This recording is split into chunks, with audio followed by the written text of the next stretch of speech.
안녕하세요. 저는 채널 애청자인 34살 여자입니다. 저는 원래 서울에서 살고 있었어요. 그런데 결혼과 동시에 다니던 직장을 그만두고 남편 따라 인천에서 살고 있었죠. 남편과는 딱 30살 봄에 선봐서 연애 8개월 만에 결혼했습니다. 제 남편은 저보다 2살 연상이고 대기업을 다니고 있었고요. 저는 중견기업에 다니고 있었는데 남편이 저한테 결혼하기에는 나쁘지 않은 상대라고 생각했고 시어머니한테 잘하는 모습을 보니까 남편이 좋은 사람이라고 생각하고 있었어요. 남편네는 남편이 외동아들이었고 시아버지가 사고로 남편이 7살 때 돌아가셨다고 하더라고요. 그래서 시어머니 혼자서 남편을 키우느라 어린 나이에 고생이라는 고생은 다 하고 사신 것 같았습니다. 남편은 시어머니 이야기만 하면 제 앞에서 항상 눈시울이 붉어질 정도였거든요. 그래서 남편의 시어머니를 향한 그 마음이 진심이라고 느꼈죠. 결혼 전에는 제가 차가 없었고 남편은 차가 있어서 남편이 서울에 오면 더 자주 데이트를 할 수 있었습니다. 남편은 연애 3개월 만에 저한테 프로포즈를 해왔어요. 내 평생 이렇게 착하고 참한 사람은 자원이 네가 처음이야. 내가 그토록 찾아왔던 결혼하고 싶은 여자를 드디어 찾은 것 같다. 나랑 결혼해 줄래? 성혁 씨 고마워. 나도 조금 이르지만 성혁 씨 마음이랑 같은 것 같아. 우리 결혼 준비 잘해보자. 정말? 정말이지? 나중에 딴소리하면 안 된다. 여기 반지 내가 끼워줄게. 딱이네. 자원이한테 너무 잘 어울리는 반지야. 그렇지? 너무 예쁘네. 성혁 씨 어쩌면 이렇게 반지도 예쁜 걸로 잘 골랐어? 정말 마음에 든다. 그게 여직원한테 도움 좀 받았지. 마음에 든다니 정말 다행이다. 내 프로포즈 받아줘서 너무 고마워. 우리 잘 살아보자. 앞으로도 쭉. 그러자. 나한테 프로포즈 해줘서 고마워. 나도 앞으로 성혁 씨랑 잘 살 수 있게 더 많이 노력하고 맞춰갈게. 그런데 막상 남편과 결혼을 하려니까 다니는 직장이 인천이라서 현재 인천에 살고 있는 남편과 서울이 직장이라서 서울에 살고 있는 저의 상황이 걸리더라고요. 저는 서울에 사는 게 아니면 아무래도 이래저래 불편한 게 많아서 계속 서울에 살고 싶다고 먼저 남편한테 이야기를 했어요. 하지만 남편은 아예 자기랑 같이 인천에서 새로 시작하자고 하더라고요. 인천 살면서 직장도 그만두고 편히 사는 건 어떠냐고 하면서 말이죠. 저는 처음에는 놀라면서 거절하려고 했습니다. 자원아, 아무래도 인천이랑 서울은 거리가 좀 있잖아. 여기서 강남까지 대중교통으로 출퇴근하려면 못해도 편도로 2시간이고 왕복 4시간은 정말 체력적으로 많이 힘들 거야. 이참에 조금 쉬면서 자원이 네가 도전해보고 싶었던 글공모전을 도전해보는 게 어때? 돈이나 내가 벌면 되고. 어? 그래도 직장을 그만두면 우리 예상 수입이 확 줄어들잖아. 내가 성혁 씨보다 적게 벌어도. 그렇다고 결혼과 동시에 직장을 그만두는 건 좀 아닌 것 같아. 당신 부담도 더 커질 거고. 내 걱정을 하지 말고. 난 정말 자원이가 글을 잘 쓰는 것 같아서 그래. 소질이 있다니까. 돈 걱정하지 말고 자원이가 집에서 글 쓰면서 꿈에 도전해봤으면 좋겠어. 그동안 자원이도 계속 취직해서 돈 벌어오기에만 바빴잖아. 이제는 내가 그런 든든한 사람이 되어줄게. 성혁 씨 너무 고마워. 그런데 내가 덥석 성혁 씨 제안대로 해도 될까?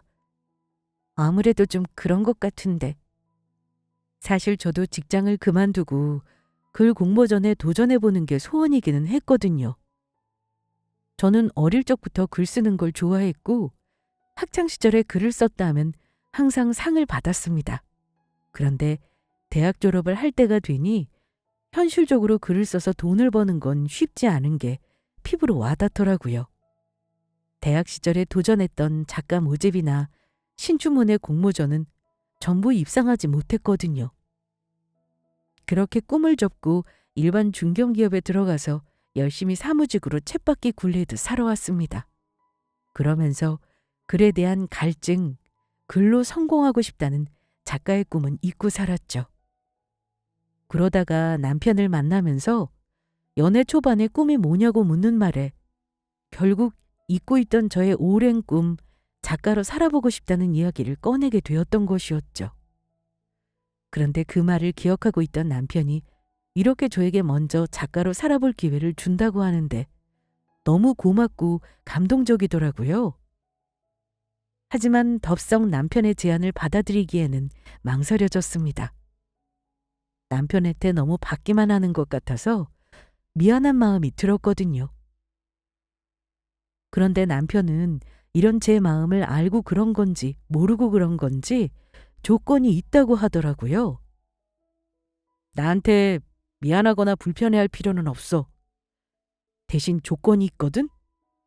우리 엄마가 몸이 좀 불편하시잖아. 그래서 내가 계속 모시고 살았는데 우리가 결혼하면 엄마를 혼자 살게 하는 게 난 너무 마음에 걸리네. 우리 엄마 모시고 셋이 같이 사는 걸 조건으로 하면 어때? 아, 어머님 모시고 사는 걸로? 어머님까지 같이 모시고 살면 오히려 생활비가 더 필요하지는 않을까? 우리 자원이가 이렇게 알뜰살뜰한데 뭐가 걱정이겠어? 난 우리 자원이 믿어. 우리 엄마는 다리가 좀 불편하셔서 택시나 차를 타고 다니셔야 하거든. 혼자 돌아다니시는 게 불편하셔서 자원이 네가 집에서 글 쓰면서 산책 겸 기분 전환하러 갈 겸 그렇게 우리 엄마 모시고 다녀주면 돼. 그치만 나는 운전면허도 없고 차도 없는걸? 아무래도 어머님 모시고 이렇게 사는 건 조금... 내가 우리 자원이한테 중고차 한 대 사주려고 그러지. 내가 차 사줄 테니까 그거 끌고 다니면서 나 없을 때 가끔씩 바람 쐬러 드라이브도 가고 우리 엄마 좀 모시고 같이 살자. 어때? 그래도 당신이 어머님 끔찍하게 여긴다는 거 너무 잘 아는데 같이 사는 건 또 다른 문제라서 한 번도 생각해 본 적이 없긴 해. 내가 조금 더 생각해보고 이야기해 줄게. 남편이 저의 말에도 계속해서 회사를 그만두고 운전면허도 따고 제가 스스로 운전하면서 다니면 더 여유롭지 않겠냐면서 돈은 걱정 말라고 자기가 벌어오겠다고 꼬시더라고요. 남편의 계속된 설득에 저는 결국 결혼과 동시에 남편 본가가 있는 인천으로 이사를 왔습니다. 당연히 제가 다니던 직장도 관두었죠. 남편이 저한테 했던 글작가로 성공할 때까지 먹여 살리겠다는 그 말을 믿었으니까요. 다행히 남편이 대기업을 다니니까 월급은 저랑 남편 시모 셋이서 살기엔 넉넉했어요. 제가 뭐 큰 사치를 즐기는 사람도 아니었고 그래도 나름 저는 알뜰살뜰하게 살림도 잘하는 편이었거든요.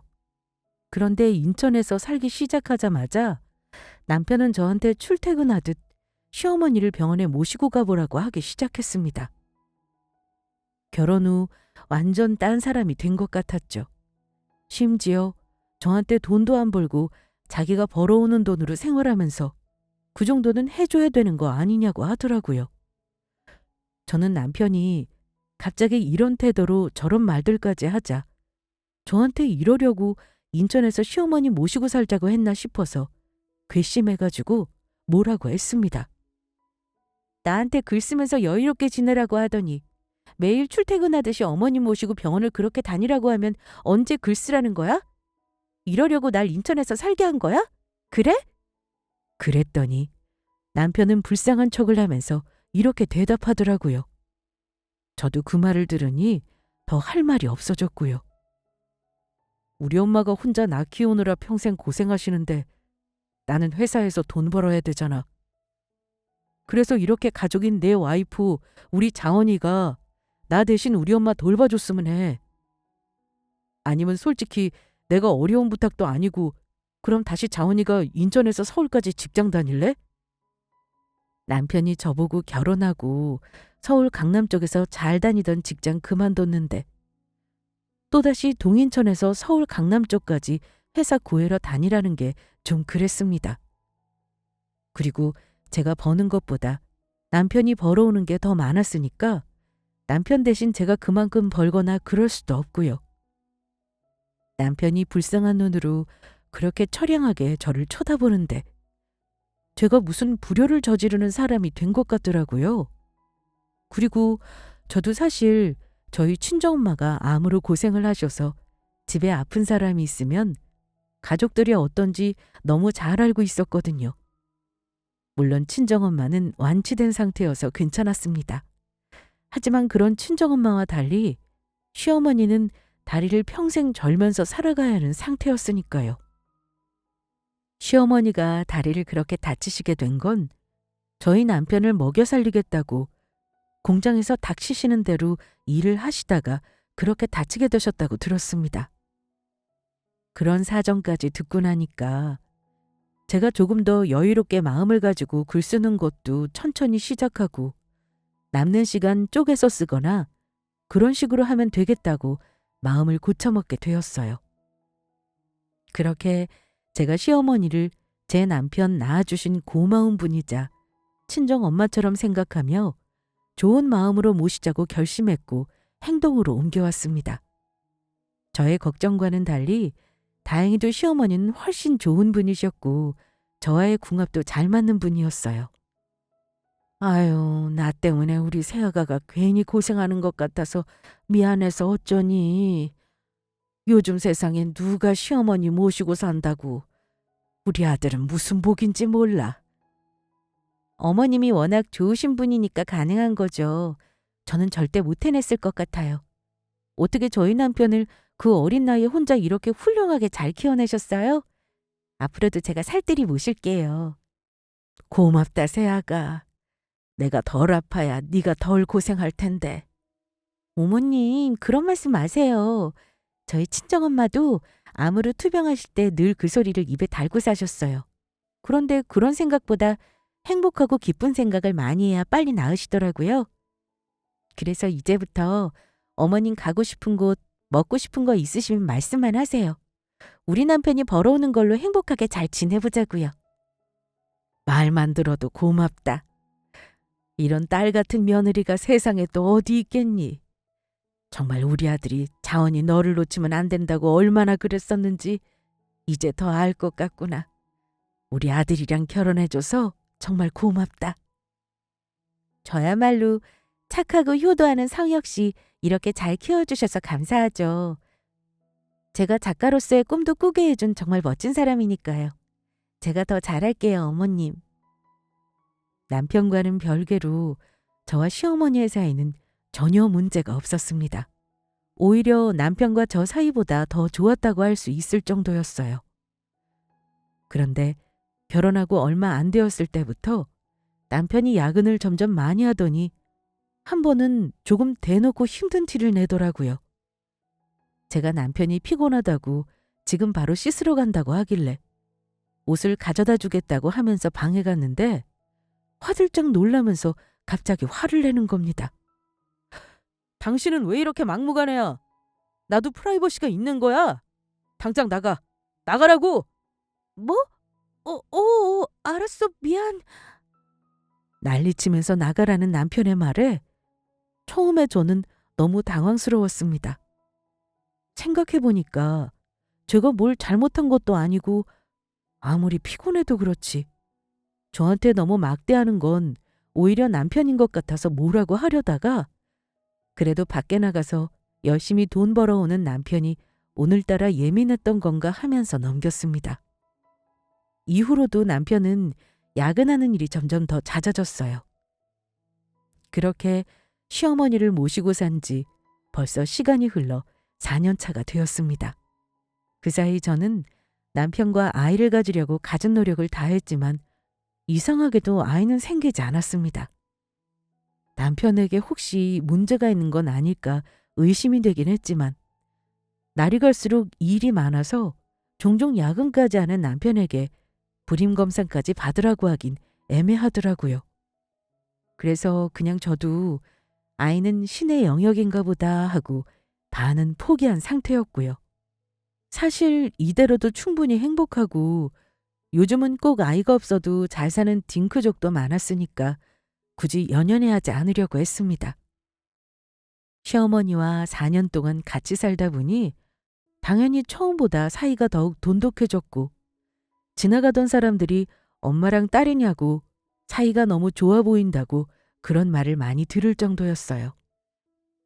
그러다가 제가 최근 들어서 이상하게 자꾸 배가 아프고 소화가 안 되고 좀 더부룩하더라고요.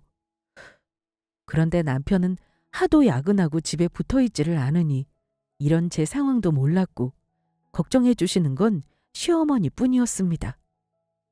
예, 모든 병은 초기 치료가 중요한 거다. 내과 외과 다 가보자. 우리 하나뿐인 예쁜 며느리가 아프면 안 되지. 일단 혹시 모르니까 산부인과부터 가보는 게 어떻겠니? 네? 어머님, 사실 남편이 요즘 계속 집에도 안 들어오고 하늘을 봐야 별을 딴다고 저희 아이 포기한 지 좀 됐어요. 산부인과는 안 가도 될 것 같은데. 머쓱하게 제가 산부인과를 먼저 가자는 시어머니의 말에 이렇게 둘러댔더니 시어머니가 그것 때문이 아니라도 제 나이 때는 꼭 산부인과를 정기적으로 가는 게 중요하다고 하시더라고요. 친정엄마처럼 챙겨주시는 모습에 저는 너무 감사하더라고요. 그래서 바로 산부인과에 다녀오겠다고 하고 길을 나섰습니다. 그런데 산부인과에서 뭔가 이상한 것 같다면서 확실히 하기 위해서 검사를 받자고 하는 거 있죠? 저는 뭔가 싶어서 검사를 받았고 검사 결과를 듣는 날이었습니다. 시어머니는 다리가 불편하시니 이번에도 저 혼자 산부인과에 결과를 들으러 왔죠. 그런데 믿고 싶지 않은 일이 일어나고야 말았습니다. 여성 암 중에 가장 낮은 생존율이라는 그 위험한 난소암이라고 하는 거예요. 난소암 초기입니다. 그래도 다행인 건 초기라서 얼마나 다행인지 모릅니다. 보통 난소암은 초기에 증상이 미약해요. 모르고들 지나가죠. 대부분은요. 그래서 조기 진단이 중요한 암인데 정말 운이 좋으시네요. 네? 제가 암이라고요? 그것도 난소암이요? 네. 평소에 복부에 딱딱한 게 만져지는 느낌이 들지는 않으셨나요? 그런 느낌이 간혹 든다고 해도 대부분은 그냥 소화불량인 줄 알고 넘어가다가 난소암을 뒤늦게 발견하고 오시기도 해요. 네네, 맞아요. 제가 자꾸만 먹은 것도 없는데 더부룩해져서 그냥 소화가 안 돼서 그런 거라고 생각하고 평소처럼 넘어갔었거든요. 그런데 그게 난소암 증상이었다니 저는 정말 꿈에도 몰랐어요. 평소에 정기검진도 잘 안 오셨네요. 그래도 이렇게 발견하는 경우는 드문데 어떻게 검진받으러 오시게 된 거예요? 저희 시어머니가 아무래도 안색도 안 좋은 게 심상치 않다면서 산부인과부터 가보라고 하셔서요. 이 나이 때는 산부인과 정기적으로 가야 한다고. 시어머니가 살리셨네요. 시어머니 분이랑 사이가 좋으신가 봐요. 네, 그런 편이에요. 같이 모시고 살고 있거든요. 정말 어머님한테 감사하다고 말씀드려야겠어요. 그래도 당장 입원해서 수술하고 항암 치료도 해야 되니까 얼른 가족들한테 말씀하시고 날 잡는 게 좋을 것 같습니다. 네네, 그럴게요. 수술 날짜는 최대한 빨리 잡아주세요. 저는 난소암이라는 진단을 받고 나니 그동안 저의 건강 이상 신호를 그냥 지나쳐온 시간들이 주마등처럼 스치면서 후회가 밀려왔습니다. 제가 암 판정을 받으니까 저희 친정엄마가 암 판정을 받고 입원하셨을 때랑은 또 다른 감정이 밀려오더라고요. 눈앞이 노래지는 그런 기분이랄까요? 그래도 남편한테 가장 먼저 이야기를 해야 될 것 같아서 핸드폰을 들어서 남편에게 전화를 걸었습니다. 여보세요? 갑자기 대낮에 왜 전화야? 무슨 일 있어? 당신 회사지? 이런 소식 전해서 미안한데 내가 암이래. 뭐라고? 암이라고? 그러면 우리 엄마는 당신 혼자 병원에 온 거야? 어머님 다리도 불편하신데 뭐하러. 그렇다고 나 병원 가는데 모시고 갈 수는 없잖아. 집에서 쉬시고 계시라고 하고 왔지. 산부인과에 왔는데 그럼 당신 입원해야 된대? 암이라니. 암이면 앞으로. 많이 놀랐지. 나도 전혀 몰랐어서 이게 뭔지 참. 어떤 감정으로도 표현이 잘 안 되네. 너무 걱정하지 마. 아니 됐고. 일단 내가 오늘은 일찍 퇴근하고 갈 테니까 집에서 봐. 우리 엄마한테는 괜히 놀라실 수도 있으니까 말씀드리지 말고. 설마 오늘 바로 입원하는 건 아니지? 그렇지. 내가 바로 입원해버리면 어머님은 당분간 어떻게 해. 나 입원할 동안은 당신이 휴가를 내든 일찍 반차를 내고 퇴근은 하든 해서 어머님이랑 시간 보내드려. 어때? 일단 알겠어. 퇴근하고 집으로 갈 테니까 꼼짝 말고 기다려. 나머지 얘기는 그때 하자. 끊어? 시어머니한테는 감사한 마음이 들었지만 제가 암에 걸린 진단 결과를 알려드리면 남편 말대로 놀라고 충격받으실까봐 말을 아꼈습니다. 남편은 제가 암에 걸렸다니까 그래도 최근 들어 제일 일찍 집으로 오긴 했더라고요. 그런데 남편은 할 말 있다고 하면서 잠깐 방으로 부르더니 입원은 언제냐고만 묻는 겁니다. 수술은 언제 하는지, 무슨 암에 걸렸는지 묻지도 않고 다짜고짜 입원 날짜만 묻길래 좀 이상했습니다. 남편은 제가 암에 걸린 것보다 오로지 시어머니 돌봐드릴 사람이 빈다는 것에만 신경을 쓰는 것 같았죠. 당신이 입원하면 내가 그렇게 회사를 바로 휴가 내고 그럴 수 있는 상황이 아니야. 나 요즘도 바빠서 매일같이 야근하는 거 알면서. 내가 다음 주 월요일부터 우리 엄마랑 시간 보낼 도움이라도 알아볼 테니까 이번 주는 말고 다음 주 월요일에 입원해. 알겠지? 다음 주 월요일? 알겠어. 그런데 나한테 무슨 암인지도 안 물어봐? 입원하는 거라며 심각한 거겠지. 그러니까 평소에 건강관리 좀 잘하지. 대체 당신은. 됐다. 내가 아픈 사람 붙잡고 무슨 말을 하겠어. 나 다시 회사 들어가 봐야 해. 그동안 우리 엄마한테는 절대 말하지 말고. 엄마한테는 내가 당신 다음 주부터 일 있어서 친정에 가 있는다고 할게. 또 회사로 간다고? 많이 바쁜가 보네. 그래 알겠어. 그렇게 할게. 그렇게 제가 아무 일 없다는 듯이 시어머니랑 같이 둘이 식사를 하려고 식사를 차리는데 남편한테 서운해서 저도 모르게 울컥 눈물이 몇 방울 나오더라고요. 그래도 금방 눈물을 닦아내고 시어머니 앞에서는 제가 암이라는 사실을 숨겼습니다. 그날따라 시어머니께서 더 잘 챙겨주시는데 새어나오는 눈물을 참느라 혼났죠. 그렇게 시간은 빠르게 흘러서 제가 입원하는 월요일이 되었습니다. 시어머니한테 인사드리고 혼자 입원하러 가는데 뭔가 서럽긴 하더라고요.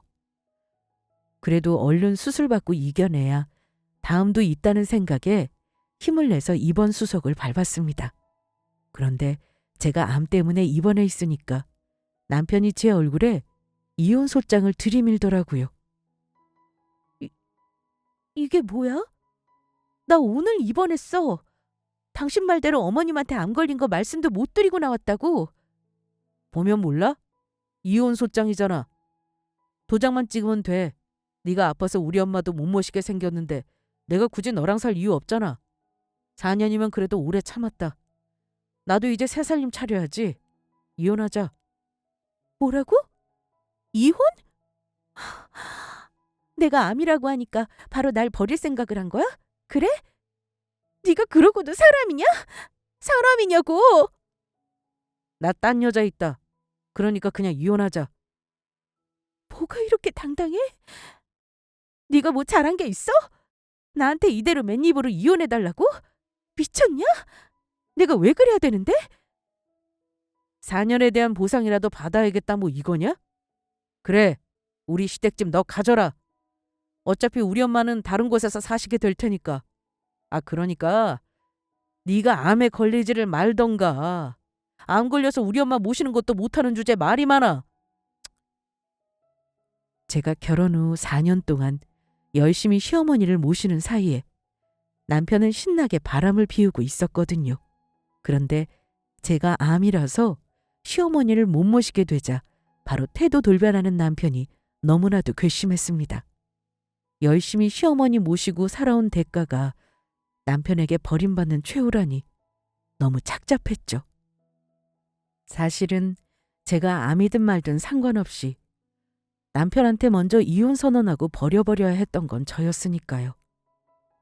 남편이 먼저 그렇게 나오니까 정말 어처구니가 없더라고요. 남편은 저랑 결혼하기 전부터 오래 만난 사람이 있었습니다. 그런데 그 상간녀는 시어머니를 모실 생각은 하나도 없었죠. 남편은 자신만 바라보며 키워주신 시어머니를 돌봐줄 말 그대로 도우미 같은 여자가 필요했던 것이었어요. 그래서 평범하고 욕심 없는 저를 점찍어 두고 이용했던 것이죠. 그런데 제가 이 사실을 어떻게 알게 됐는지 궁금하지 않으신가요? 남편이 야근을 밥 먹듯이 참 열심히 하는데 승진 한 번 했다고 하는 걸 본 적이 없었습니다. 그래서 결혼 후 4년 동안 한 번도 승진을 못한 남편이 날이 갈수록 더 바빠지기만 하길래 이상하다는 생각을 했었죠. 그래도 열심히 일하는 남편에게 그런데 당신만 왜 승진을 안 해? 하고 물으면 상처가 될까봐 그동안 전혀 묻지 않았죠. 그런데 어느 날 택배 왔습니다 하면서 초인종 소리가 울리더라고요. 나가서 확인해 보니까 남편의 지인이 보낸 승진 축하 선물이었습니다. 제가 대신 선물을 받아들고 남편에게는 깜짝 축하를 해줘야겠다고 생각했어요. 그래서 동네 빵집으로 불이 났게 달려가서 케이크를 샀습니다. 마침 그날은 시어머니가 병원에서 정기검진 받는 날이었는데 검사에 시간이 좀 걸려서 저 먼저 집에 와 있었던 거였거든요. 그래서 그 시간에 케이크에 편지까지 써서 남편이 퇴근하기만을 기다렸습니다. 편지에는 그동안 승진하는 거 많이 기다렸지? 너무 축하하고 고생 많았어. 이런 내용으로 썼고요. 그날따라 남편이 웬일로 퇴근 시간에 맞춰 퇴근하고 집으로 왔더라고요. 그래서 저는 남편이 오자마자 식탁에 앉으라고 했죠. 바로 냉장고에서 케이크를 꺼내 촛불을 붙여서 깜짝 놀라게 해주려고 했는데 남편은 오늘 무슨 날이냐고 물어보더라고요.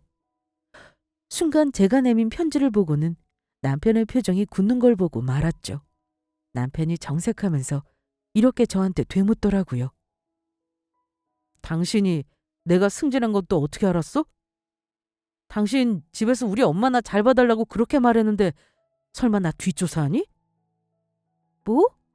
아니, 당신 지인이 보낸 승진 선물이 집에 도착했더라고. 그래서 먼저 알게 됐지. 근데 당신은 이게 그렇게 놀랄 일이야?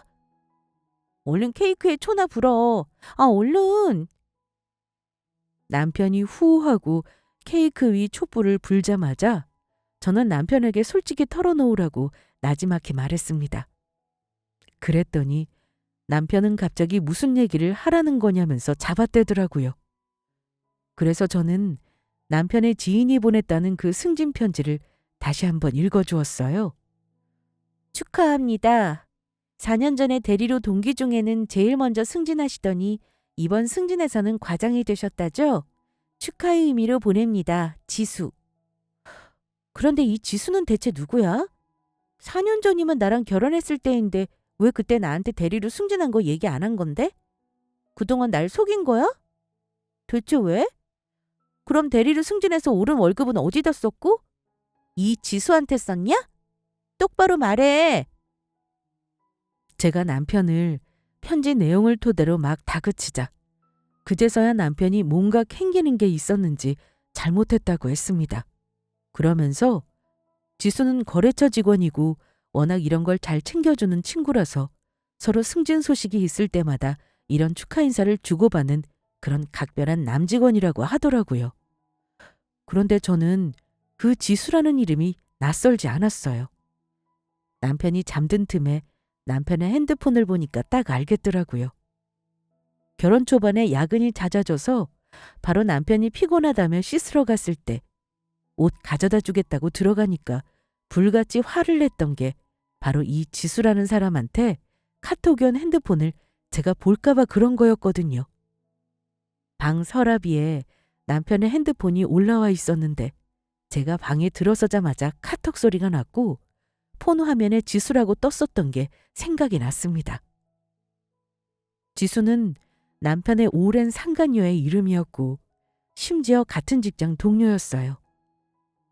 남편이 4년 동안이나 저를 속여왔다는 사실을 알자마자 너무 놀라고 정신이 멍해져서 아무것도 못하고 있었죠. 온몸에 소름이 돋고 식은땀이 줄줄 흘렀습니다. 그러다가 이내 정신을 차렸죠.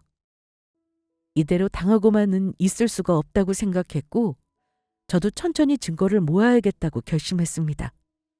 그래서 일단은 남편의 외도를 모른 척하고 있었던 거였어요. 그런데 하필 제가 암에 걸려서 병원에 입원해서 누워있게 되자 남편이 바로 이혼 얘기를 꺼낸 것이었죠. 정말 어처구니가 없어서 말이 안 나올 뻔했어요.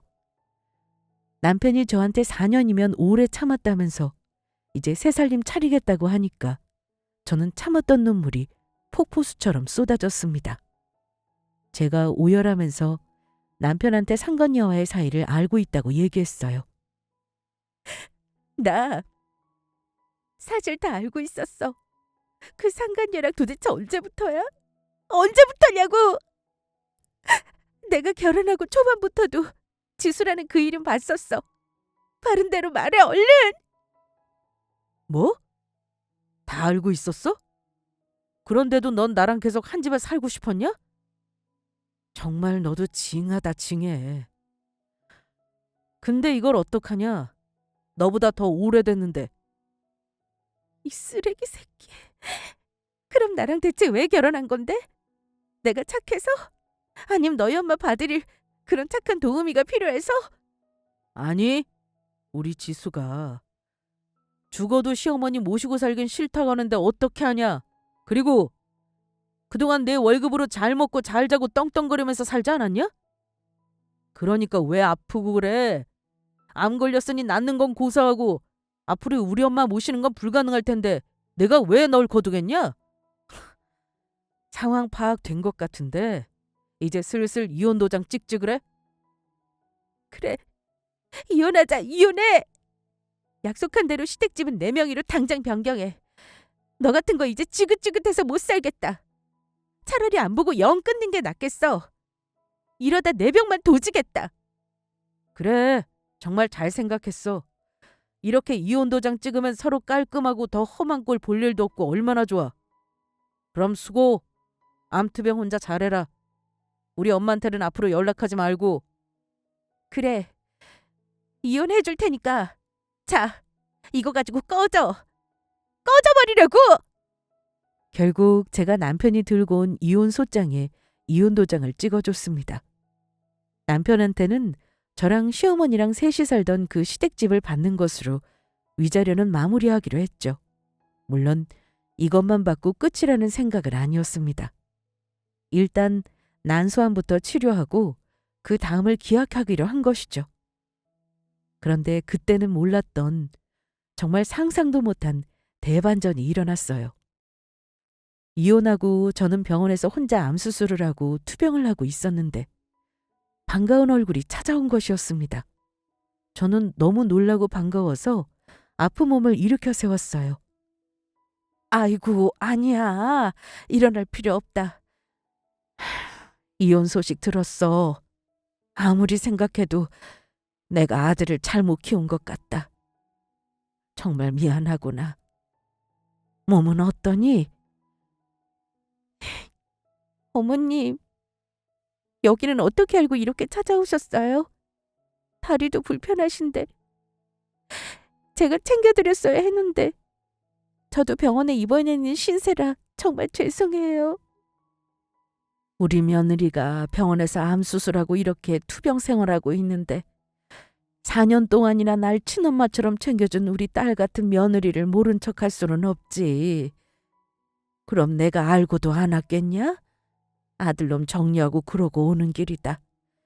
그러니까 울지 말고 이제 웃는 일만 만들자꾸나. 그러면서 저한테 봉투를 쓱 내미시더라고요. 그래서 저는 받자마자 뭔가 하고 봉투를 열어보았습니다. 그런데 난생 처음 보는 엄청난 액수에 놀라서 기절할 뻔하고 말았죠. 어머님, 이게 대체 무슨 돈이에요? 어머님, 저 이 돈 못 받아요. 제가 무슨 자격으로 이 돈을 받겠어요? 우리 아들이 왜 나한테 그동안 극진히 했는지 혹시 아냐? 우리 아들은 오로지 내 땅에만 욕심이 있지. 그래서 그랬던 거야. 하지만 우리 며느리는 달랐지. 나를 진심으로 대해줬어. 4년 동안 정말 한결같았지. 그런데 내 아들놈은 내가 땅만 주면 요양원에 보내버리겠다고 알아보고 있었더구나. 네? 그건 처음 듣는 소리예요. 정말 그 인간이 어머님을 요양원에 보내려고 했다고요? 이런 천하의 나쁜 새끼. 그래서 저한테 이혼하고 그 집을 제 명의로 순순히 넘긴 거였군요. 그래 며느라. 사실 나는 우리 집 양반 그렇게 되고 보험금 받은 걸로 절대 쓰지 않았어. 그리고 무조건 더 악착같이 모아서 땅을 샀지. 그 땅이 올라서 돈이 되는 시기가 된 거고 그때까지는 팔 생각도 없었는데 아들놈이 자꾸만 자기 사업하고 싶다고 달라고 하더구나. 그런 일이 있었군요. 저는 금시초문이었으니까요. 그 인간이 회사 그만두고 어머님한테 투자금 받아서 사업 시작하려고 했다고요? 평생 사업이라면 손도 안 대본 사람이 뭔 사업을 한다고 그런데요? 진짜 난 모르겠다. 어차피 아들놈한테 줄 생각이 없었으니 아무리 와서 투자금 돈 달라고 난리를 쳐도 거들떠도 안 받지. 이 돈은 무조건 나한테 진심으로 대어준 너한테 주려고 하고 있었다. 그런데 이 아들놈이 그것도 모르고 멍청하게 바람까지 폈더구나. 너한테 정말 내가 면목이 없다, 면목이. 아니에요, 어머님. 이게 어떻게 어머님 잘못이겠어요? 남편이 저 만나기 전부터 지수라는 상간녀랑 오래 만난 것 같더라고요. 제가 암에 걸려서 어머님 못 모시게 되니까 바로 팽하는 거 보고 알았어요. 저는 그동안 껍데기를 보고 산 것이라는 걸요. 그래서 바로 이혼해져 버렸어요. 입원한 날 이혼 소장까지 들고 왔더라고요. 이 고얀 놈. 내가 이제 그놈을 다시 보나 봐라. 나한테 가족은 이제 너 하나다. 네가 내 딸이라고 생각하고 주는 돈이니까 받아라. 나는 그딴 아들놈 필요 없다. 어머님, 제가 이 돈을 받아도 될지. 네 마음이 안 내키면 사회에 기부하련다. 이딴 놈이 사업한다고 설쳐대봤자 좋을 것 하나 없지. 아니에요. 저 주시면 어머님이랑 같이 쓸래요. 그렇게 해요. 네? 그래 자언아. 이제 며느리라는 말 대신 이름으로 부르마. 날 편하게 생각해라. 예전처럼 날 꼭 모셔야 한다는 생각은 말고. 네, 너무 감사해요, 어머님. 제가 앞으로 더 잘할게요. 저희 엄마라고 생각하고 제가 엄마가 두 분이라고 생각하고 그렇게 평생 살 거예요. 제가 결국 시어머니가 시아버지한테 받은 땅을 판돈을 받게 되었고 남편은 그 돈만 믿고 무리하게 다 투자하고 물건을 사놨더라고요. 남편이 시어머니한테 와서 투자금 달라고 하자 돈이 없다고 대답하셨죠. 그랬더니 남편이 그 큰 돈을 어떻게 했냐며 땅 팔아서 돈 받은 거 다 안다면서 뭐라고 하면서 그 돈을 줄 곳은 저밖에 없다는 걸 깨달은 겁니다. 그래서 남편이 시어머니한테 제가 돈 받은 걸 알게 되었고 자기 아빠가 남기신 거니까 자기 몫이라면서 다시 돌려달라고 하더라고요. 하지만 저는 남편한테 그 돈을 줄 이유가 전혀 없었습니다. 시어머니도 저한테 이 돈은 남편이 찾아와도 절대 주지 말라고 하셨거든요. 남편이 저랑 결혼 전부터 시어머니한테서 이 땅을 팔아서 자기를 달라고 얼마나 닥달했는지 정말 듣다가 화가 날 지경이었습니다. 시어머니가 남편이 챙겨주는 걸 거부하시고 불편해하셨던 건 다 이유가 있는 행동이었던 거죠. 오히려 남편보다 저를 더 편애하시고 찾으셨으니까요. 그런데 남편은 끝까지 자기 거라면서 땅 판 돈을 내놓으라고 윽박만 질렀습니다. 우리 아빠가 우리 엄마한테 남기신 돈으로 산 땅이야. 그 땅을 팔았으니 당연히 내 몫이지. 네가 나랑 이혼한 마당에 무슨 자격이 있다고 그 돈을 받아? 당장 안 내놔? 당신이야말로 이혼한 사이에 말이 많네. 이건 어머님이 나 주신 거야. 그리고 4년 동안 날 속여온 당신한테 이 돈 절대 못 줘. 어머님도 당신한테 절대 주지 말라고 하셨거든?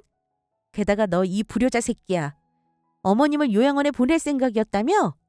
내가 이 돈으로 어머님이랑 같이 살 더 좋은 집 구할 거니까 꺼져. 그게 지금 무슨 말도 안 되는 소리야? 당장 내놔, 당장! 내가 지금 벌려놓은 게 얼마인데 내가 그 회사만 나오면.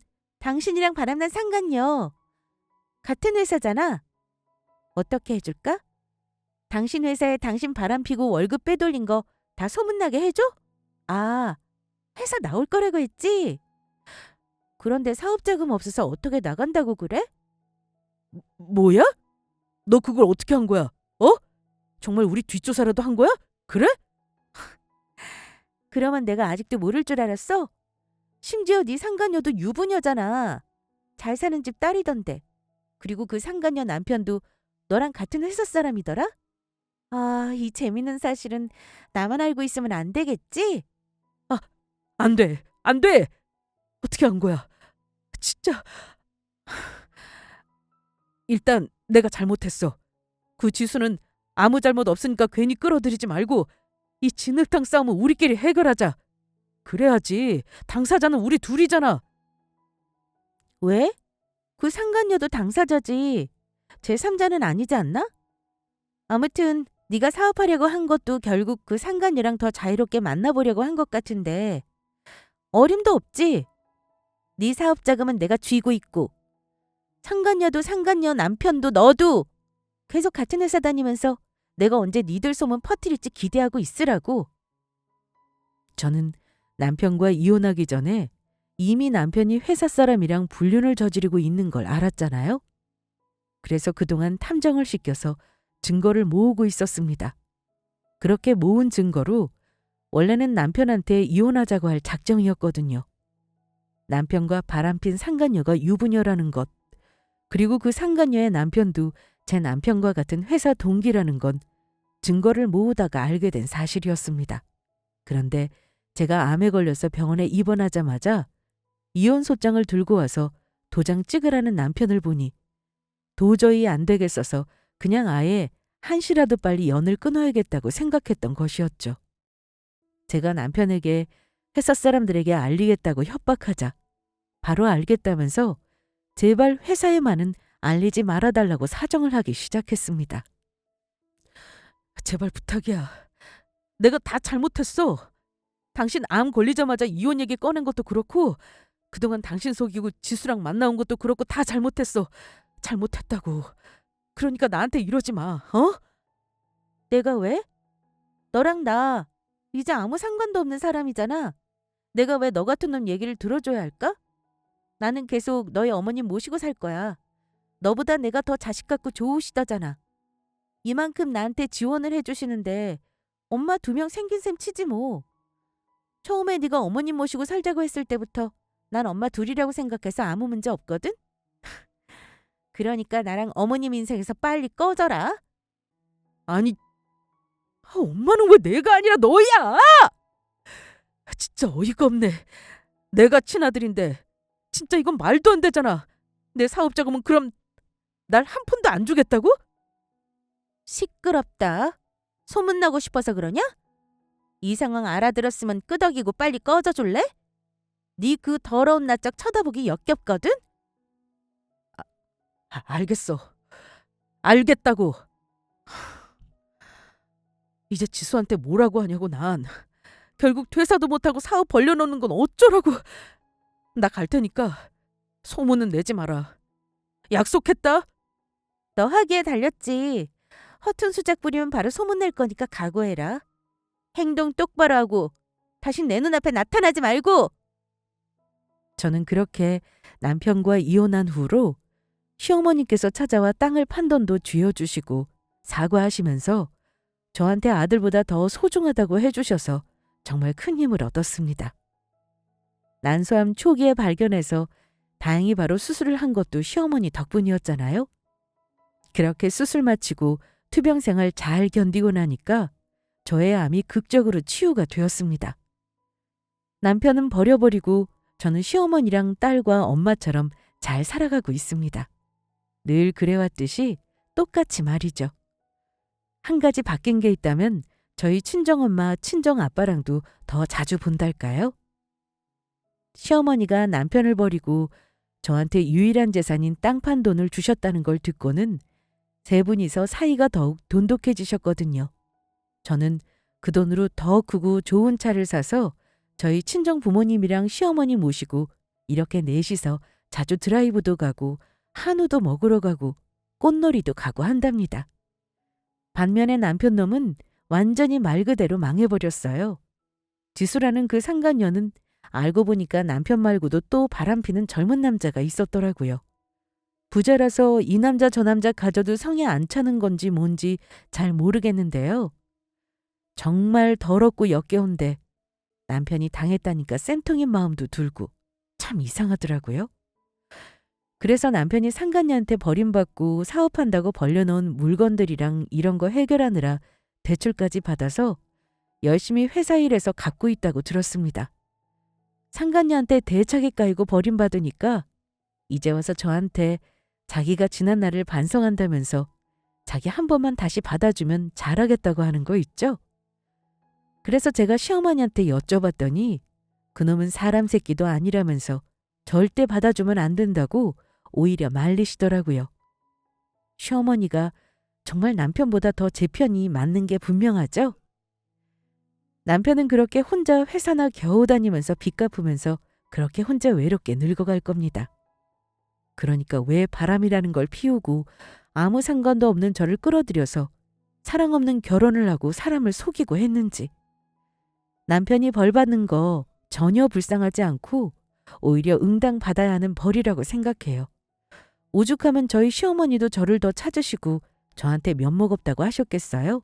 다 남편이 자업자득으로 당했다고 생각합니다.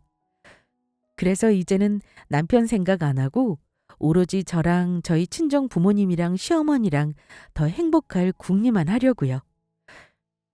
어디로 여행 가면 좋을까요? 이번 여름에 모시고 가려고 하는데 좋은 여행지 있으면 댓글로 좀 추천 부탁드릴게요.